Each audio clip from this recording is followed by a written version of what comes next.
अस्सलाम वालेकुम। सानिया टाइम्स में खुश आमदीद। उम्मीद करती हूँ आप सब खैर खैरियत से होंगे। टिप्स एंड ट्रिक्स की वीडियो लेकर आई हूँ। छोटी सी वीडियो है। अक्सर ये जो हमारी फिरकियाँ होती हैं ना, इनको संभालना बहुत मुश्किल होता है। जिस तरह नलकियों का धागा फैल जाता है, इसी तरह इन फिरकियों का धागा तो नलकियों के धागे की निस्बत बहुत ज़्यादा फैलता है और बहुत जल्दी फैलता है। तो इसके लिए हमने क्या करना है कि जो पानी वाला हमारा पाइप होता है जिससे हम फर्श धोते हैं, वो हमने एक टुकड़ा ले लेना है और इसी तरह इसकी पामाइश कर लेनी है कि जो फिरकी का सेंटर है वो कितना है, और इस रिंग को काट लेना है और इसमें से थोड़ा सा हमने बीच में से कट कर लेना है और फिर इसके ऊपर हमने चढ़ा देना है। ये जब तक आप इसको खुद नहीं निकालेंगे, ये जो है पाइप है प्लास्टिक का, ये फिरकी में से नहीं निकलेगा और जो धागे हैं वो भी नहीं फैलेंगे, वो भी नहीं बिखरेंगे। टिप अगर अच्छी लगी है तो वीडियो को लाइक कर दें। इसी तरह आपने सब रिंग्स के हिसाब से, फिरकी के हिसाब से आपने पाइप कट कर लेना है और इन सब के ऊपर इसी तरह चढ़ा देना है। आप चाहें इसे जहां मर्जी रखें, जितनी मर्जी आप इन्हें हिलाते रहें, जो मर्जी करते रहें, इनके धागे नहीं निकलने और ना ही इनके अंदर से ये पाइप निकल कर बाहर आएगा। टिप अच्छी लगे तो वीडियो को लाइक कर दें। अच्छा जी, ये देखें जो मेरी अगली टिप है वो है हमने स्लीव्स के ऊपर इस तरह पट्टी किस तरह लगानी है कि रफ साइड से भी, रॉन्ग साइड से भी और नीट साइज राइट साइड से भी ये बिल्कुल फ्रेश और नीट नज़र आए। सबसे पहले मैं इसके ऊपर कवर सिलाई लगा लेती हूँ, फिर मैं आप लोगों को दिखाती हूँ कि इसे मैंने किस तरह लगाया है कि अंदर से और बाहर से दोनों तरफ से ये बिल्कुल नीट आई है। इसके धागे वगैरह भी नहीं निकलेंगे और इसकी जो सिलाई है वो भी नज़र नहीं आएगी। ठीक हो गया। ये देखें, अब हमने क्या करना है कि अपनी जो स्लीव्स के आगे पट्टी लगानी है, हमने वो पट्टी ले लेनी है और इसे हमने सीधी साइड इसकी ऊपर रखनी है। याद रखिएगा, पट्टी की जो सीधी साइड है वो आपने ऊपर रखनी है और स्लीव्स इसके ऊपर इस तरह रख लेनी है।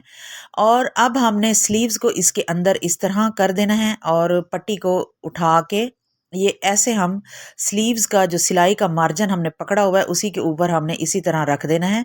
अब ये 3 फैब्रिक हो गए, 2 पट्टी के और सेंटर में स्लीव्स का फैब्रिक, 3 फैब्रिक हो गए। इसी तरह हमने स्लीव्स का जो एक्स्ट्रा जो बाकी फैब्रिक है उसे अंदर की तरफ पट्टी के अंदर डालते हुए हमने सिलाई लगा लेनी है। और ये देखें, बहुत इजी है और बहुत ही नीट तरीके से स्लीव्स बनकर रेडी होती हैं। ख़ास तौर पे जब हम बच्चियों के फ़्रॉक स्टिच करते हैं या उनके फ़्रॉक के नीचे भी हम इसी तरह पट्टी लगाते हैं। आप अगर उनके फ़्रॉक के जो नीचे पट्टी लगाएं उसे भी इसी तरह लगाएं और स्लीव्स पे भी इसी तरह लगाएं। एक तो ये होता है कि इसके धागे वगैरह भी नहीं निकलते, सिलाइयाँ भी नज़र नहीं आती और ये बिल्कुल नीट और बहुत ही प्यारी खूबसूरत सी स्लीव्स बनकर रेडी हो जाती है। ये देखिए, आसानी से आपने पट्टी को पकड़ना है और स्लीव्स को खींचना है और आपकी जो अंडरग्राउंड सिलाई वाली पट्टी है वो लग चुकी है। टिप अच्छी लगी है, वीडियो अच्छी लगी है तो वीडियो को लाइक कर दें। अब मैं इसे प्रेस कर लूँगी या हाथों की मदद से इसे प्रेस कर लेना है और इसके ऊपर कवर सिलाई लगा लेना है। आप लोग चाहें तो यहाँ पे लेस भी लगा सकते हैं, आप लोग चाहें तो यहाँ पे कवर सिलाई लगाएं। अगर ना लगाना चाहें तो भी कोई इशू नहीं है। इसकी जो सिलाई है वो कभी भी नहीं खुलेगी क्योंकि इसमें जो हम धुलाइयाँ करते हैं ना मशीनों में, और सिलाइयों के ऊपर बहुत ज़्यादा है ना बल पड़ जाते हैं जिसकी वजह से सिलाइयाँ खुल जाती हैं और कपड़े जो होते हैं ना वो फट जाते हैं। तो इस सिलाई के साथ ऐसा कुछ नहीं होगा। उम्मीद है मेरी आपको मेरी वीडियो अच्छी लग रही होगी। अगर अच्छी लग रही है तो वीडियो को लाइक कर दें। अच्छा जी, अब हमारी जो नेक्स्ट वीडियो है वो है हम अपनी जो कोई ऐसा स्टिच कर रहे होते हैं, चौक दामन स्टिच कर रहे होते हैं या कोई रुमाल स्टिच कर रहे होते हैं, तो उसका जो कॉर्नर होता है वो कैसे बनाना है देखें। सबसे पहले आपने इसका एक फोल्ड कर लेना है, इस तरफ से भी इसी तरह एक फोल्ड कर लेना है और दूसरी तरफ से भी एक फोल्ड इसका कर लेना है। आम रूटीन में हम इसको इसी तरह पकड़ते हैं और इसकी सिलाइयाँ हम लगा लेते हैं और एक साइड से इसका कॉर्नर निकला ही रहता है और जहाँ से फिर धागे भी निकलते हैं और कपड़े के धागे भी निकलते हैं और सिलाइयाँ भी खुल जाती हैं। अच्छा जी, अब आपने क्या करना है कि देखें, एक फोल्ड एक फोल्ड उस तरफ से कर लिया, एक फोल्ड इस तरफ से हमने कर लिया।